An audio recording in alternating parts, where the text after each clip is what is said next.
The first rule of success is to have a vision. You see, if you don't have a vision of where you go, and if you don't have a goal where you go, you drift around and you never end up anywhere.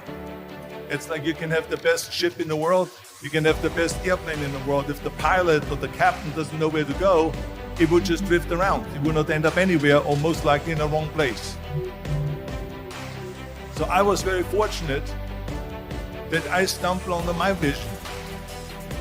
I mean, as you know, I was born in 1947 in Austria after the Second World War. And I didn't really like Austria when I grew up. I couldn't wait to get out of there. I couldn't see myself becoming a farmer or a worker in a factory or anything like that. Even though my parents wanted me to stay there and have a normal life. My father wanted me to become a police officer like he was. My mother wanted me just to stay there and marry a girl with the name of Heidi, hopefully, and have a bunch of kids and run around like the Van Trapp family in The Sound of Music. But that was their vision, not mine. My vision was totally different. I felt that I was born for something special, for something unique, for something big. You know how great it felt that I knew where I was going? Imagine the majority of people don't know where they're going. It's when you have a goal, when you have a vision, everything becomes easy. Because remember that in America, for instance, when you study, you will see the percentage of people that like their jobs. 74% hate their job in America. Now, this is not much different when you come to Europe.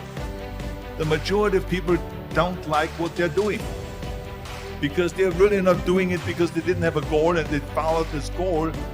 They just aimlessly drift around, and then all of a sudden there's a job opening, so they get that job because you have to work. But then when you work, it's a chore. It's work. It's not fun. So if you think about, only a quarter of the people really enjoy what they're doing in life. That is unbelievable if you think about it. So I felt so blessed that I knew what I was doing. It's like a medical student that studies and knows he wants to become a doctor. You know where to go. So I knew where to go. So people always ask me, when they saw me in the gym in the pumping iron days, they said, why is it that you're working out so hard? 5 hours a day, 6 hours a day, and you have always a smile on your face. The others are working out just as hard as you do, and they look sour in the face. Why is that? And I told people all the time, I said, because to me, I'm shooting for a goal. In front of me is the Mr. Universe title. So every rep that I do gets me closer to accomplishing that goal, to make this goal, this vision turn into reality. Every single set that I do, every repetition, every weight that I lift will get me a step closer to turn this goal into reality. So I couldn't wait to do another 500-pound squat.